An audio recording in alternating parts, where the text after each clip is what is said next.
They end up saying, "Arey Priyanka ji, if politics doesn't work for you, you can try acting." They want to, keep the power from themselves. They don't want to share power. India जैसे country में जहाँ universal adult franchise है और वहाँ women's को जो student है, gender minority वाले स्टूडेंट, उन्हें वोट देने का राइट नहीं देना, वो इनइक्वालिटी है. It's all about money and muscle power. On 21st September, after decades of struggle, the Women's Reservation Bill was passed in the Rajya Sabha after it made its way through the Lok Sabha on 20th September.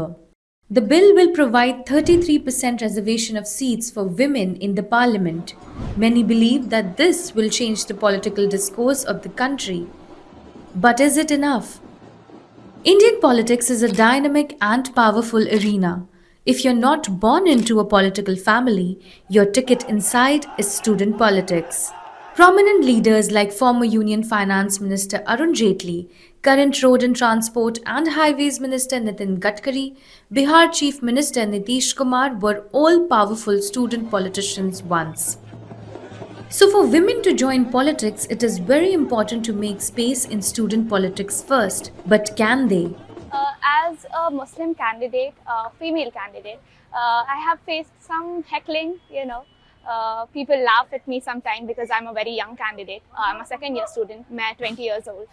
The other candidates are like big burly men, 35 years, 36 years old, MA students, PhD students. So, there is very less representation of women in politics in general. And there are very few colleges, women's college, gender minority colleges that actually participate in this DUSU elections. The college administration there, they tell that for their safety, to keep the female students there, they are not allowed to vote, and for their own safety, they declare themselves as apolitical colleges. I have faced some threats as well. I get these messages, these texts. People in the comment section on my posts, they say things like, "Do you not worry about your life?" or things like that. It keeps happening, but I go on undeterred. Gender minority वाले बहुत सारे colleges हैं और उसमें से सिर्फ 3 से 4 college है जिनको वोट करने का राइट है और डूसू में कंटेस्ट करने का भी राइट है. एक्सेप्शन है मिरांडा हाउस, आदित्य महाविद्यालय, लक्ष्मीबाई और श्यामा प्रसाद मुखर्जी. ये सब जेंडर माइनॉरिटी कॉलेजेस है जो एक्सेप्शन है, जो डूसू में कंटेस्ट करते हैं, डूसू में वोट देते हैं.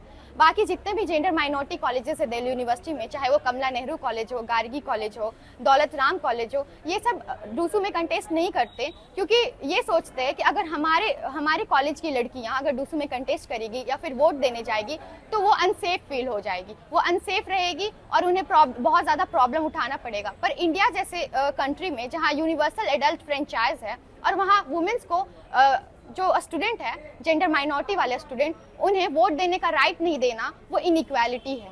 सो आप देख रहे हैं नेशनल पॉलिटिक्स में भी वुमेन का जो रिप्रेजेंटेशन है बहुत ही ज़्यादा कम है क्योंकि हम इंडिया जैसे कंट्री में रहते हैं और यहाँ वुमेन का रिप्रेजेंटेशन हर एक फील्ड में कम है. I'm from a very middle class family. During COVID, my dad passed away, so it was kind of difficult for me to come here and be active in this. I didn't knew that I am going to be the DUSU secretary. I was here to help students. Even back at home, we are told that put your safety at the forefront. You should keep yourself safe first, then you should do anything. So that's why, and it's a very dangerous.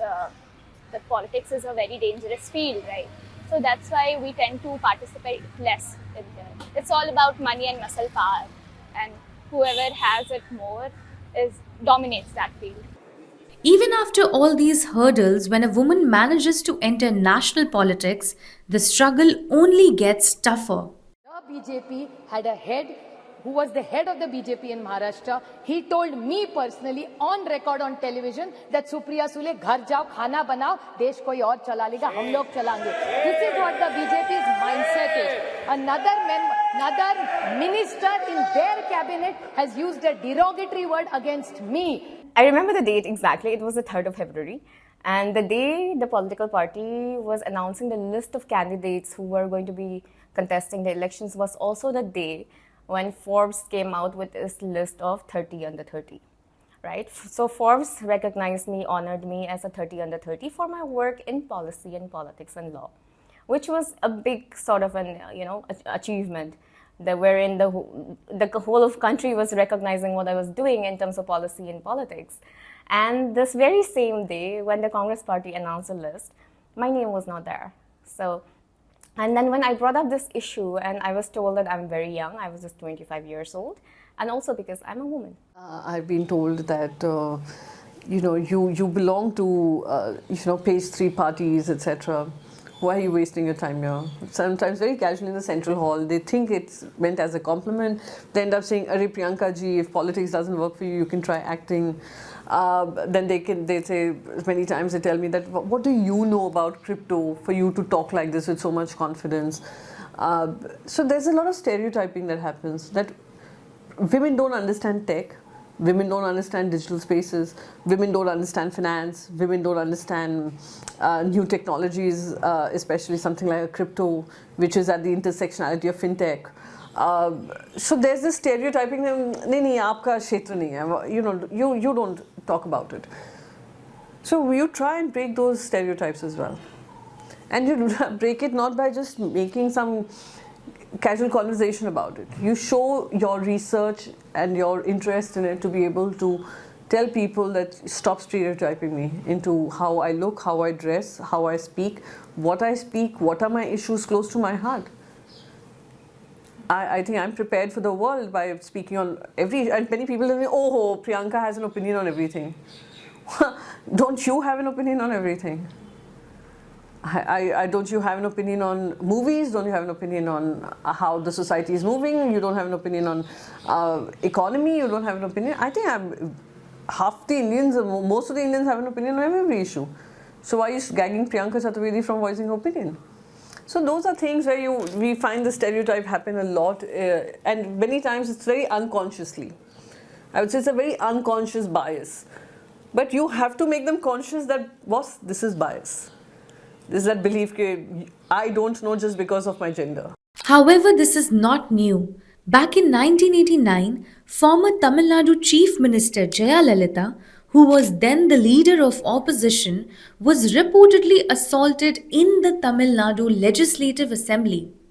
During an ongoing debate, a ruckus broke, and as Jayalalitha tried to exit the assembly, the members of the ruling party formed a human shield around her, with DMK Minister Duragai Murugan reportedly pulling her sari, forcing her to leave the assembly in humiliation in a torn attire. So, why is it so difficult for women to make space in politics? Patriarchy, the word in itself, patriarchy is about the power dynamics, right? So patriarchy is about who has more power. If you look at the cases of, sexual violence, character assassination of women, and women politicians being groped at rallies, being misbehaved by male politicians. All of this is very indicative of the patriarchy that exists within the political system. Unfortunately, and most of these things don't come to the fore because the perpetrators can be high influential people with lots of power, and the women are afraid to speak up. But it doesn't mean that they don't exist. It does exist. And of course, when there are more men sitting at the decision-making table, they give more tickets to men. They want to just tokenistic, 1 or 2 tickets are given to women. So it becomes very more tokenistic, wherein men want to, keep the power from themselves. They don't want to share power. Nobody wants to share power. When we have a full pie, right, patriarchy shows women only a piece of the pie. So only 33% is for women, and the rest are for men. It's not said that it's for men, but it's hinted that only 33 is for women, and all the women have to fight only for the 32%.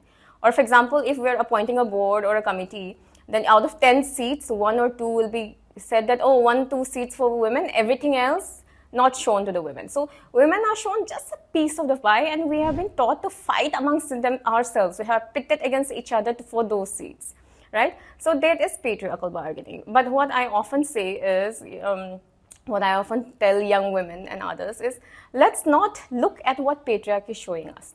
Let's look at the fuller picture. Let's look at the whole pie. Let's look at the 10 seats in the board. Let's try and bring other women. Let's lift each other up. A historic achievement. Congratulations. But the question remains, Is bringing reservations for women enough? So having 33% women is it's a good step, but it is the beginning, right? The moment we have 33%, it does not mean that there is going to be gender parity in politics. It doesn't mean that it's going to wipe out sexism from politics. No, not at all. I think one thing that I keep talking about is the internal complaints committee. Political parties are also workspaces. They need to follow the Vishaka guidelines. We need to bring in internal complaints committees so that there is no sexual harassment at the workplace. Political parties, I mean, believe you me, I have seen the political system. I know of all the whisper network that are active amongst women, asking us to stay away from this politician, from that politician, because male politicians, when they have the power, they feel this impunity that they can get away with anything, right?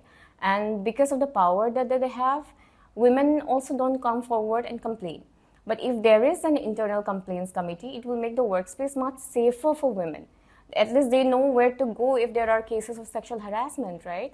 So at least it becomes a safer environment for women to come forward and speak up. We need to bring in the men, sensitize them, make them know what gender is, what patriarchy is, make them know how to we talk sensitively to women, you know. Those are the basics that are required. And I think with political parties, you know, with the bill being passed now, the political parties will also take that as the first and most important step, sensitize your male politicians. For now, it is unclear when the Women's Reservation Bill will come into effect. But with or without reservation, are Indian women politicians aiming for the full pie?